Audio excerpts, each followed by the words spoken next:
La Asamblea escuchará un discurso del primer ministro de la República Islámica de Pakistán, Su Excelencia Imran Khan. Pido protocolo que acompañe a Su Excelencia.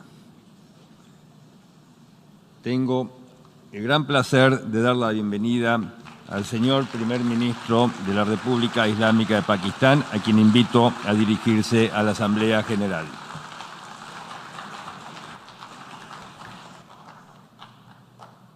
Bismillahirrahmanirrahim. Iyyaka na'budu wa iyyaka nasta'in. Mr. President, Honorable Secretary General, Excellencies, ladies and gentlemen, I feel honored today to represent my country at this forum of world leaders, where we have a chance to discuss problems that the world is facing. I want to talk about a lot of problems, but just 4 today. And I especially came to this forum despite a difficult time in my country, facing challenges. I would not have come, but because I feel that there are some very urgent problems which the world must address. So first of all, I start with climate change. So many leaders have talked about climate change. But Mr. President, I feel that there is a lack of seriousness. Perhaps world leaders some of the leaders who can do a lot, do not realize the urgency of the situation. We have a lot of ideas, but as someone said, ideas without funding is mere hallucination. Pakistan, I'll give you start with my own country. Our country is amongst the top 10 nations in the world which are most affected by climate change. We depend upon our rivers.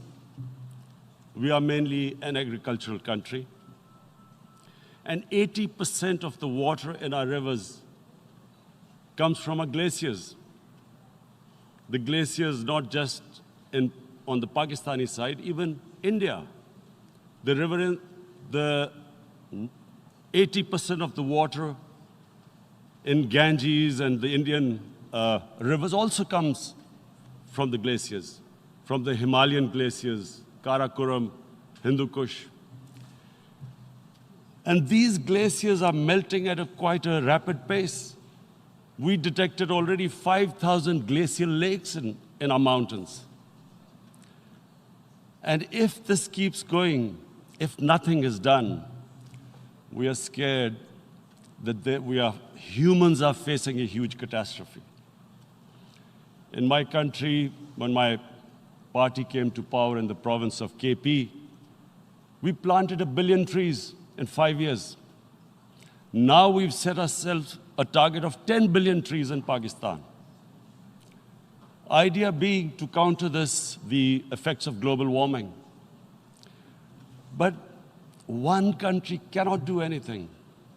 This has to be a combined effort of the world. My optimism comes from the fact that humans, the Almighty has endowed humans with great powers. We can do anything, provided our survival instinct is stirred up. And this is really what I hope that the United Nations will take a lead in this. There must be more emphasis. Richer countries must be pushed. Countries that are responsible for, mainly are responsible for greenhouse gas emissions. They must be pushed because our country contributes minuscule amount to greenhouse gases. So I feel that the United Nations must take leadership in this. My second issue for me right now is even more critical. Mr. President, every year, billions of dollars leave the poorer countries and go towards rich countries. Billions of dollars siphoned off by the ruling elites of the developing world. And they find their way into Western bank accounts, offshore accounts, tax havens, expensive properties hidden behind companies bought in Western capitals. Mr. President, this is devastating the developing world. This is causing more poverty, debts. It's impoverishing the developing world. The difference between rich and poor countries is growing because of this. Money laundering, which happens because money leaves the poorer countries into rich countries, is not treated the same as, for instance, money from drugs or terror financing. The seriousness which terror financing and money from drugs, the way it is treated, it's not the same. The way the poor countries are being plundered by their elites. It's not happening. In my country, when I took charge of our government a year back, in the 10 years preceding that, our total debt went up 4 times. The debt we had accumulated in 60 years, just in 10 years, it went up 4 times. As a result, the total revenue we collected in 1 year, half of it went into debt servicing. How are we going to spend money on our human beings, 220 million people, when half the money is going into debt servicing? Because our country was plundered by the elites, the ruling elite. And easily they could get the money out. And when, Mr. President, we located properties in Western capitals bought by this money through corruption and money laundering, located the properties of these corrupt leaders, we find it so difficult to retrieve it. That money, if we retrieved that money, we could spend on our human beings. But it's so difficult. The laws protecting these criminals. We do not have the sort of money to have expensive lawyers and spend millions and millions of dollars. We need help from the rich countries. And Mr. President, it's critical. The rich countries must show political will. They cannot allow this to happen. How can the poor countries spend money on human development, which the United Nations asks, SDG? How are we going to do it when this money can easily leave our countries? So, unless the rich countries intend to build walls to stop economic refugees coming as we see right now, they must take action. They must take action now. It must be a deterrent. Corrupt ruling elites should not be able to take money out easily and park it into foreign bank accounts and into these properties abroad. And I never understand why. Why do we have these tax havens? Why is this allowed? Why shouldn't rich people pay taxes? Why is it legal to have these tax havens where you have these secret accounts? Because, the world is changing. The population of the world is growing. Sooner or later, you're going to have a crisis if the poor get poorer and the rich get richer. there is going to be a crisis sooner or later. So this is my second point. I hope that the United Nations takes a lead in this. It involves the IMF, the World Bank, Asian Development Bank. They must find a way of stopping this plunder of the developing world. My third point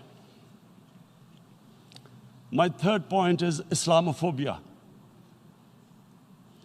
There are 1.3 billion Muslims in this world. There are millions of Muslims living in other countries, European countries, and the US as minorities. Islamophobia, since 9/11, has grown at a pace where it is alarming. Human communities live together. There should be understanding amongst them. But Islamophobia is creating a division. Muslim women wearing hijab, it's become an issue. It's become an issue in some countries. Hijab is some sort of a weapon. A woman can take off her clothes in countries, but she can't put on more clothes. How is this happening? Because of Islamophobia. And how did this Islamophobia start? After 9/11. And why did it start? Because certain Western leaders equated terrorism with Islam. Islamic terrorism. Radical Islam. What is radical Islam? There is only one Islam, and that is the Islam we follow of Prophet Muhammad sallallahu alaihi wasallam. There is no other Islam. Radical Islam, Islamic terrorism, what message did they send to people in the West? And why is there Islamophobia? How is a person in New York, in the Midwest, in the US, in European capital, how is he going to distinguish between who is a moderate Muslim and who's a radical Muslim? Because terrorism has nothing to do with any religion. This Islamic terrorism, Islamic radicalism, and sadly used by leaders, this has been the main reason for this Islamophobia. And it has caused pain amongst Muslims. We in Muslim countries watch this Islamophobia traveling abroad, and it's getting worse. And may I just say, Mr. President, that in European countries, it is marginalizing Muslim communities. And we all know that marginalization leads to radicalization. Some of the people who ended up as militants in Syria and other places were from marginalized Muslim communities. And my point here is that we must address this issue. I'm sad to say that we Muslim leaders have not addressed this issue either. After 9/11, when this thing came about war against radical Islam, rather than Muslim leaders trying to explain to the West that there is no such thing as radical Islam, in all human communities, they are radicals. They're liberals and rest are moderate. All human communities, Christians, Jews, everyone has it. But Islam is not radical, neither Judaism, neither Christianity, neither Hinduism. No religion preaches radicalism. The basis of all religion is compassion and justice, which differentiates us from the animal kingdom. But unfortunately, the Muslim leadership was so scared of being called radical Islam that all of them became moderates. In Pakistan, we were in the eye of the storm, and our government coined a phrase called enlightened moderation. No one knows what it meant. But everyone started putting on Western suits that they were moderates, started speaking. Even those who didn't know English would speak English because they were moderates. No one had a clue what it was. Because we, in the Muslim world, did not explain to the West that there is no such thing as radical Islam.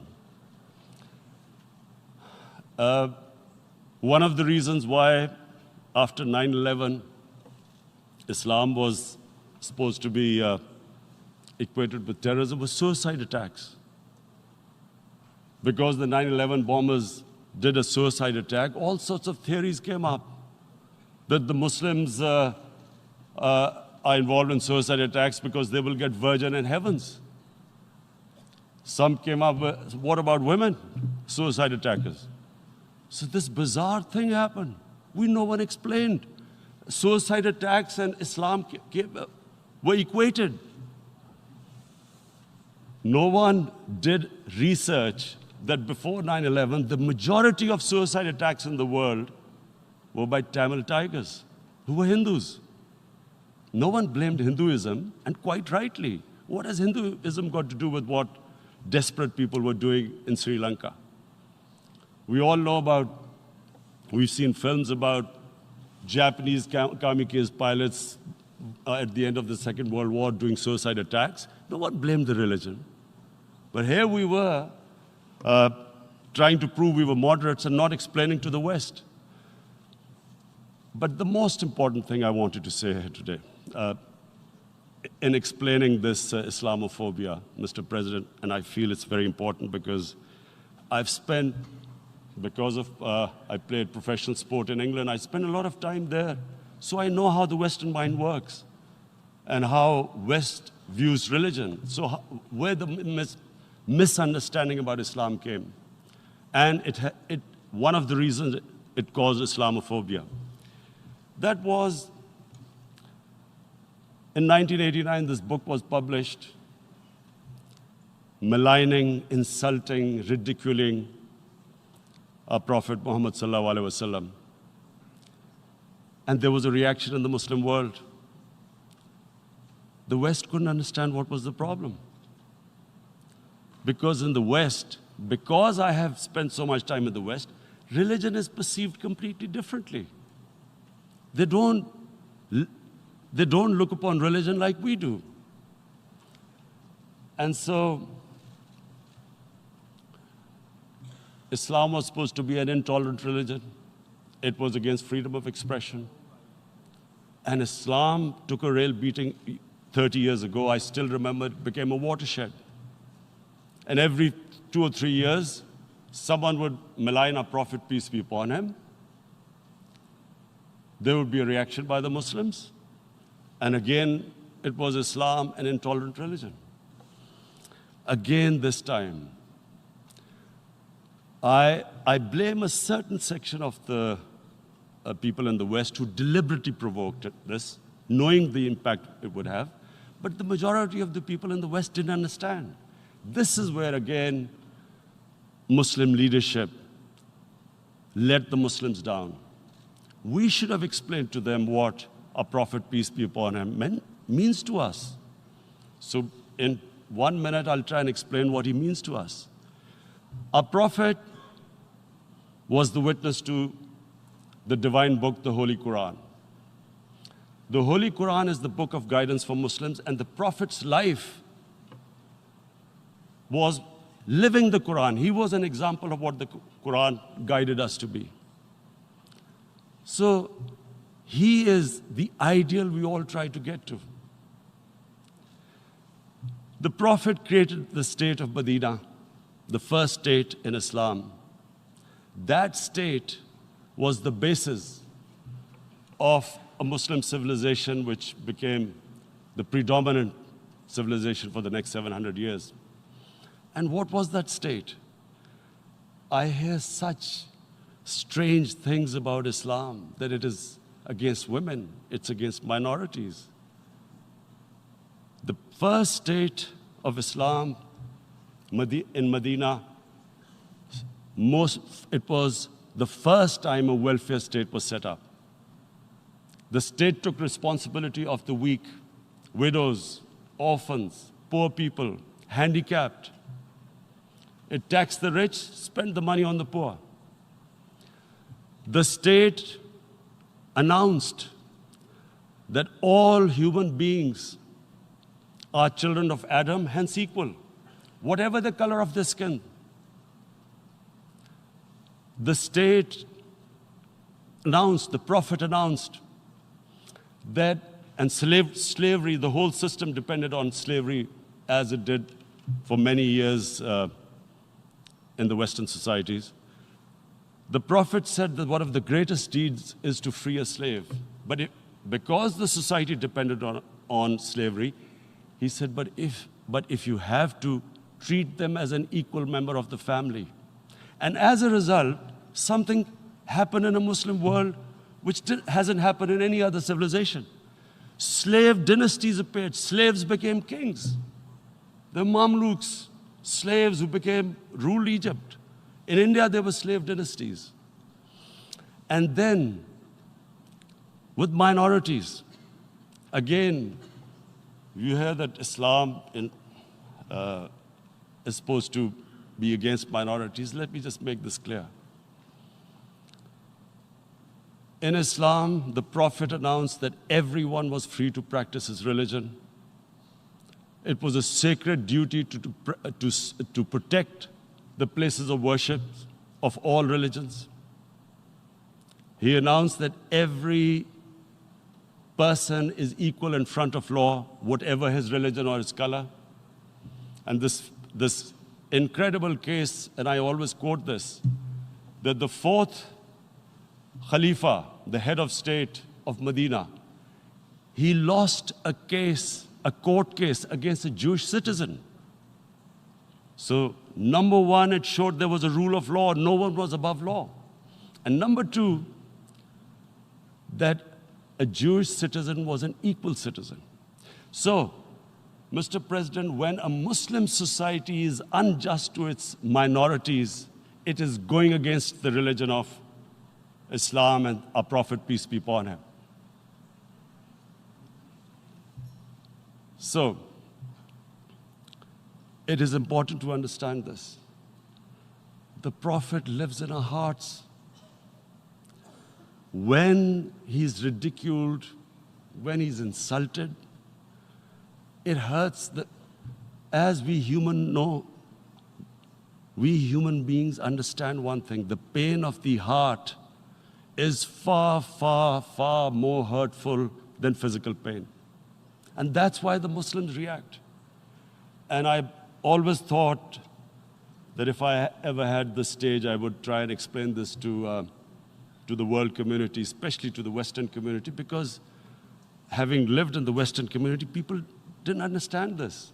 When I first went as a teenager to England, there was a comedy film on Jesus Christ.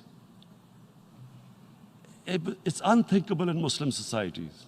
So we need to explain that, look, in a human community, we must be sensitive to what causes pain to other human beings. We have, in the Western society, and quite rightly, the Holocaust is treated with sensitivity because it gives the Jewish community pain. That's all we ask, that do not use freedom of speech to cause us pain by insulting our Holy Prophet. That's all we want. And now, the number fourth point, Mr. President, and this is the most critical point, is the reason why I especially came here. It is about what is happening in Kashmir. Before I go on this, I want to make one thing clear,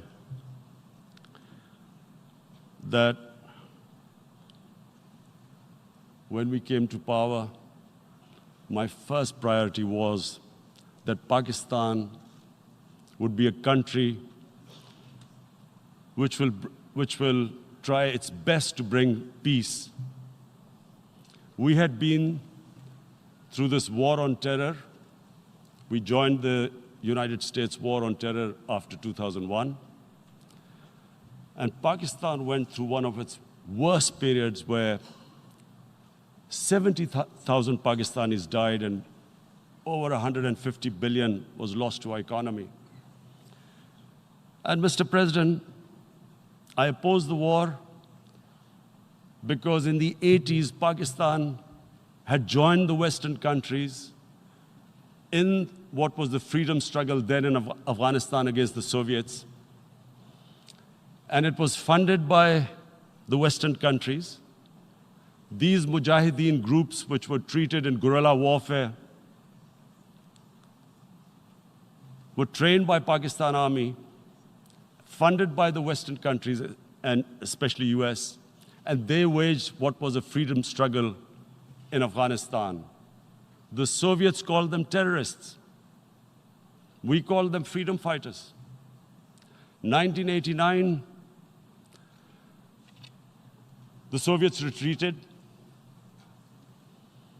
The Americans packed up and left. Pakistan was left with these groups. Come 9/11, Pakistan joined the United States in this war on terror. And now our government was supposed to, the reason why I opposed joining this war, because here we had indoctrinated them in jihad, meaning freedom struggle against foreign occupation.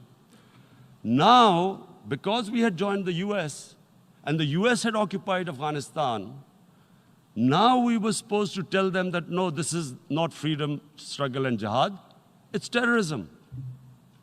So that's why I tried to tell then government that, stay neutral because you will have leverage over them.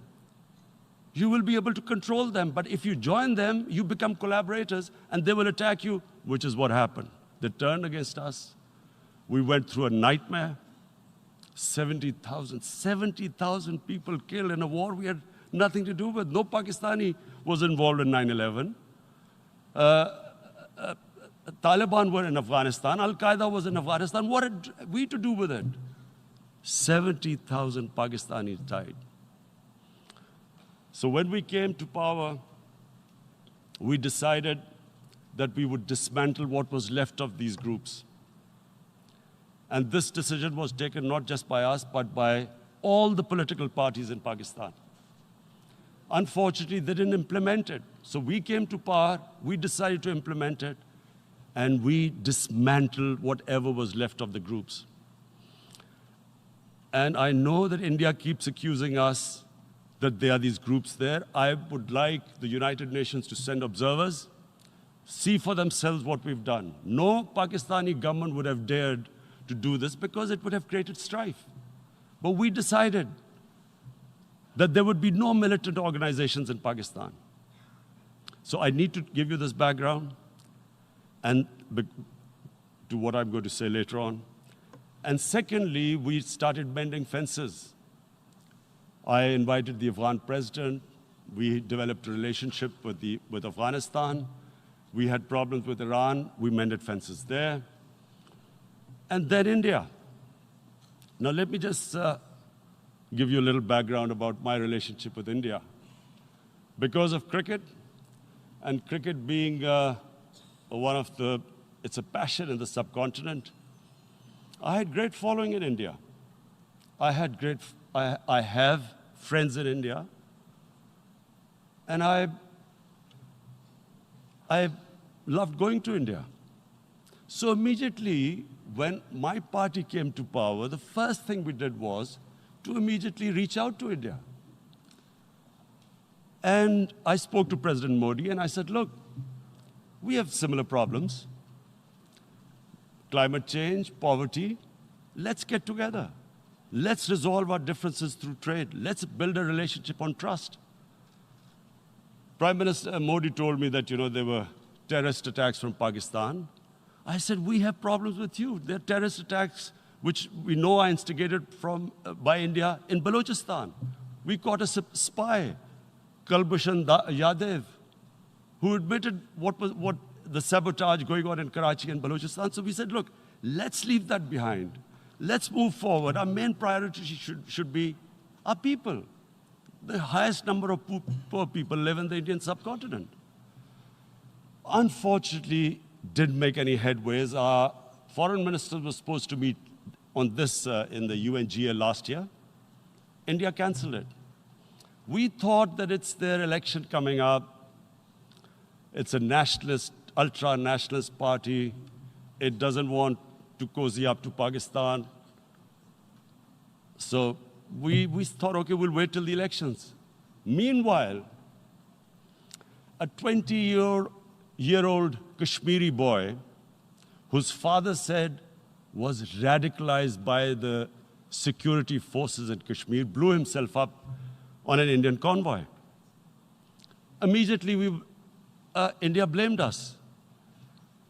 I spoke to the Indian public on television. I said, if you give us any iota of proof, we will immediately take action, because we've clamped down on these groups. Rather than sending us any proofs, they sent their jets in, they bombed us. We retaliated. A jet, 2 of their planes were shot down, 1 pilot bailed out in Pakistan. We immediately returned the pilot, saying that, look, we do not want any escalation. Rather than taking that as a peace gesture, the entire campaign, almost the entire campaign of Mr. Modi in the election was how he had taught Pakistan a lesson that jets had killed 350 terrorists. Complete lie. They had just killed about 10 trees of ours, which was quite painful given that, we are growing all these trees. He then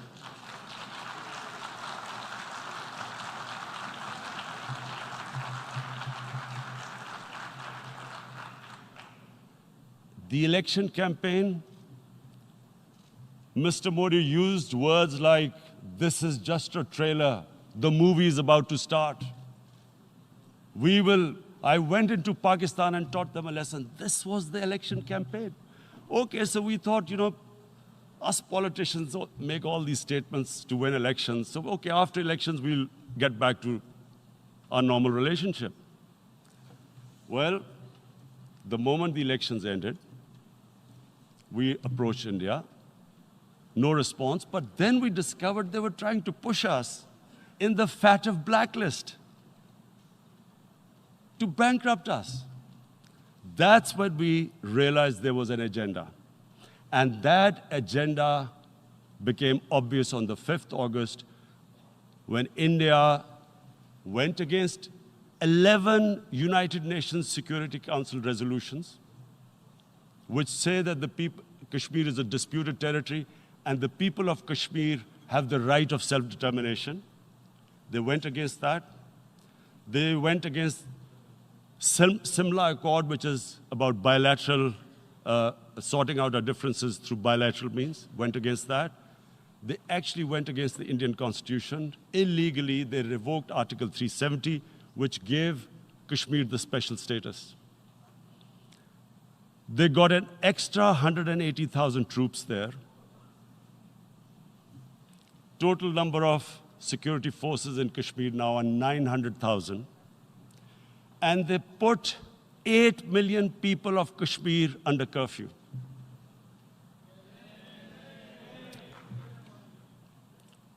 Mr. President, now I just briefly want to make the people understand, how can anyone do something like this? And for that, I have to explain to you what is RSS. RSS, Mr. Narendra Modi is a life member of RSS. RSS was an organization that was inspired by Adolf Hitler and Mussolini, came about in 1925. They believed in racial purity, racial superiority. They also believed they were an Aryan race like the Nazi believed they were an Aryan race. All that I'm saying can be verified. This is the time of information revolution. You can Google all this, what I'm saying. But it is very important for me to explain this to you so you know what is happening in India. This RSS believed in the ethnic cleansing of Muslims from India. At one point, there was racial superiority of the Hindu race. Secondly, it was hatred for the Muslims and for the Christians, because they believed that this golden age of Hindu civilization was stopped because of Muslim rule centuries back and then the British rule of India. So it was racial superiority and hatred for Muslims and Christians. This is openly stated. You look at the founding fathers of RSS, Golwalkar and Savarkar. Just Google them and you'll find out. And this ideology of hate is what murdered the great Mahatma Gandhi in 1948. It was this ideology of hate that made Narendra Modi in 2002 do a pogrom against Muslims in Gujarat when he was the chief minister. He allowed 3 days for these RSS goons who were inspired by the Hitler brown shirts. They actually wear brown shirts. This RSS, the Congress Home Minister gave a statement that in RSS camps, terrorists are being trained. And these terrorists butchered 2,000 Muslims and 150,000 Muslims were made homeless. Narendra Modi could not travel to the US because of that. And I need to make you understand this background before I explain to you that what sort of a mindset would lay siege to 8 million people with 900,000 troops. Women, children, sick people, locked in as animals. In fact, of what I know of England, if 8 million animals were locked in, the RSPCA would have made a lot of noise about it. These are human beings.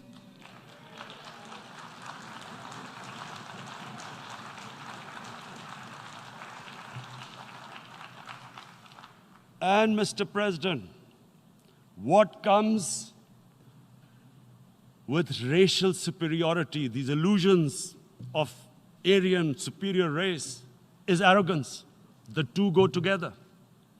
And it's arrogance that makes people make mistakes and do stupid things. Cruel things like what Narendra Modi has done.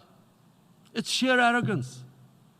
And it's arrogance that has blinded him from the fact that what is going to happen when the curfew is lifted. Has he thought about it? This hasn't been thought through. What is he going to do when he lifts the curfew? Does he think that people of Kashmir will quietly accept the status quo because India has changed the constitution and taken away the special status? They'll accept that? Mr. President, 100,000 Kashmiris have died in the past 30 years because they were denied the right given by the United Nations, the right for self-determination. 100,000 have died and 11,000 women have been raped. There are 2 human rights, United Nations human rights reports on this. The world hasn't done anything because India is a huge market, 1.2 billion people. Sadly, the material prevails over the human. But this has serious consequences.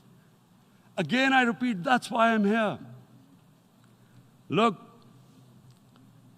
what is going to happen when the curfew is lifted will be a bloodbath.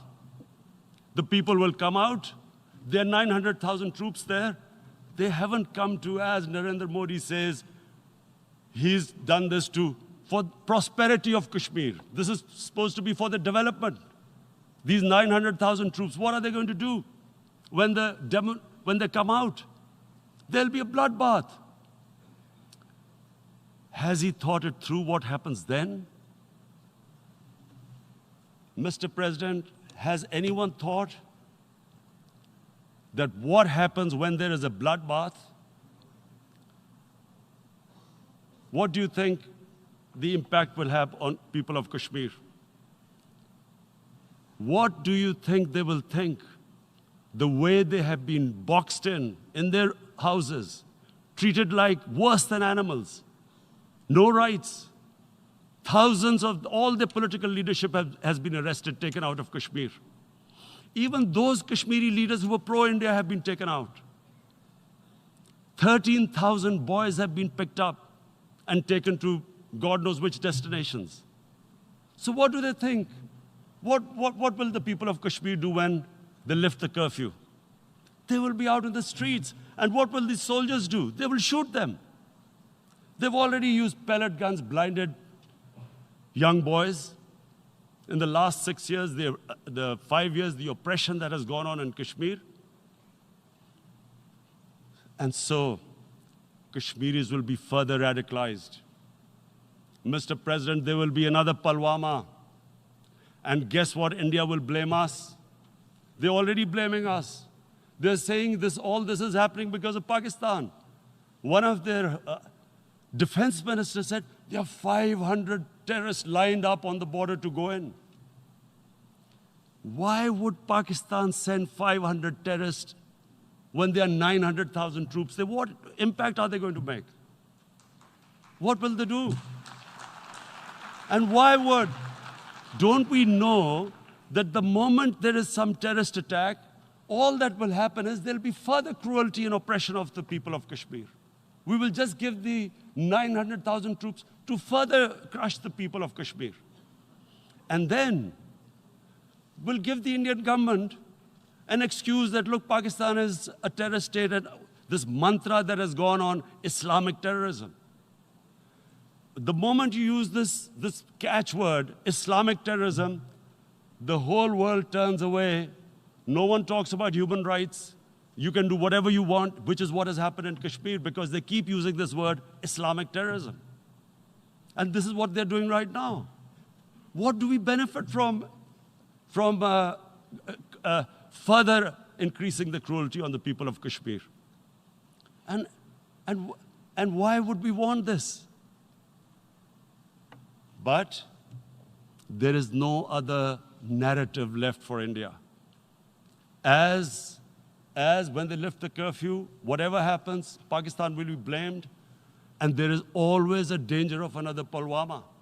They might come and bomb us again, and then another cycle might start.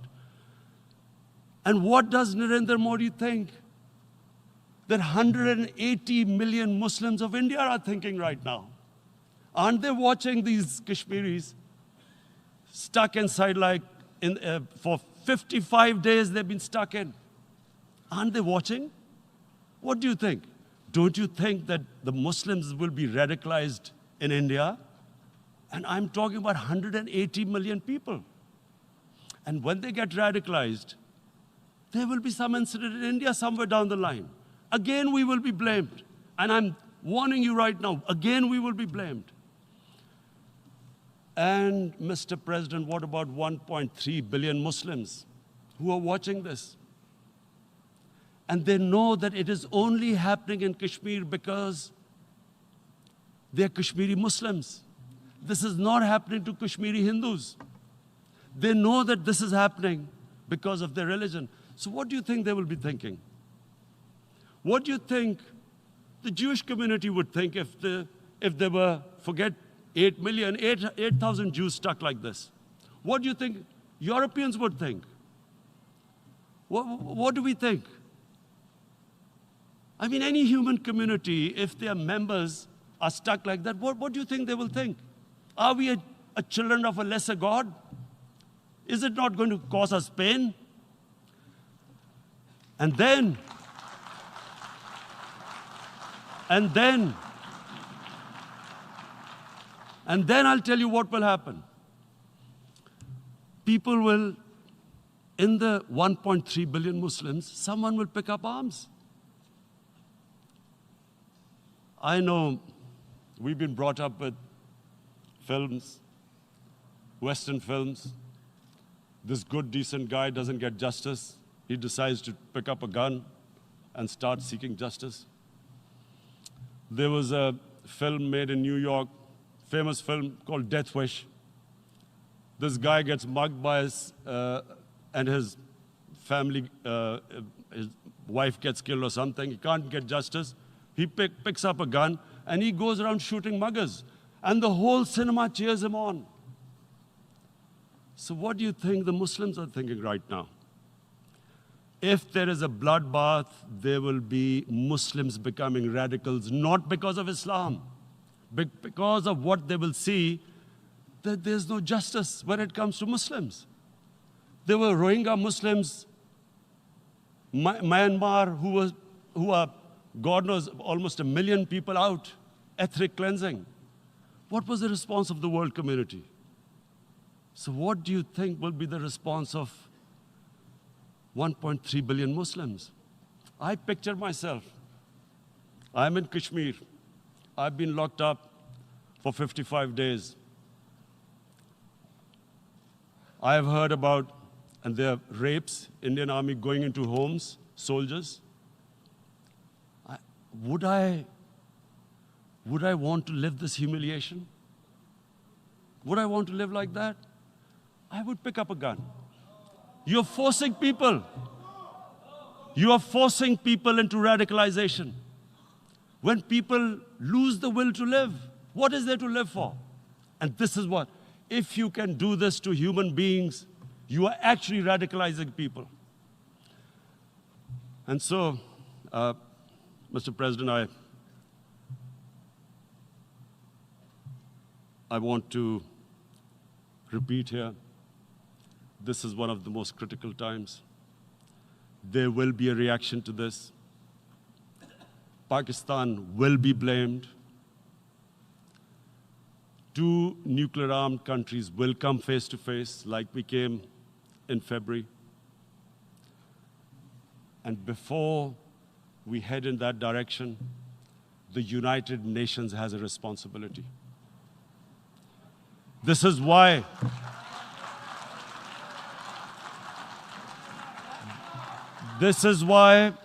the United Nations came into being in 1945. You were supposed to stop this happening. I feel we are back to 1939, Munich.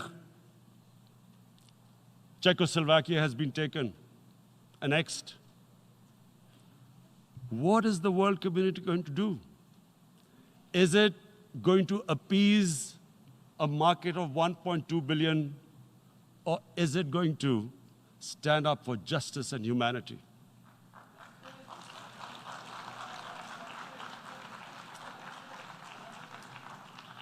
If this goes wrong, you hope for the best, but be prepared for the worst. If a conventional war starts between the 2 countries, Mr. President, if a conventional war starts, and anything could happen, but supposing a country 7 times smaller than its neighbor is faced with the choice, either you surrender or you fight for your freedom till death, what will we do?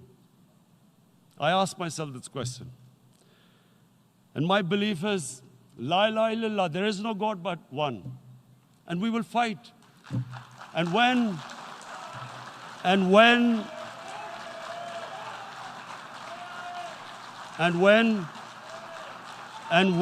a nuclear-armed country fights to the end, it will have consequences far beyond the borders. It will have consequences for the world, which is why I repeat I'm here. Because I'm warning you, it's not a threat. It's a fair worry that where are we headed? And I've come here to tell the UN, you've got to, this is a test for the United Nations. You are the one who guaranteed the people of Kashmir the right of self-determination. They are suffering because of that. And this is the time. This is the time not to appease like in 1939 appeasement took place. This is the time to take action. And number 1 action must be that India must lift this inhuman curfew, which has lasted for 55 days. It must free all political prisoners, and especially those 13,000 boys that have been picked up. Parents don't know where they've disappeared. And then the world community must give the people of Kashmir the right of self-determination. Thank you.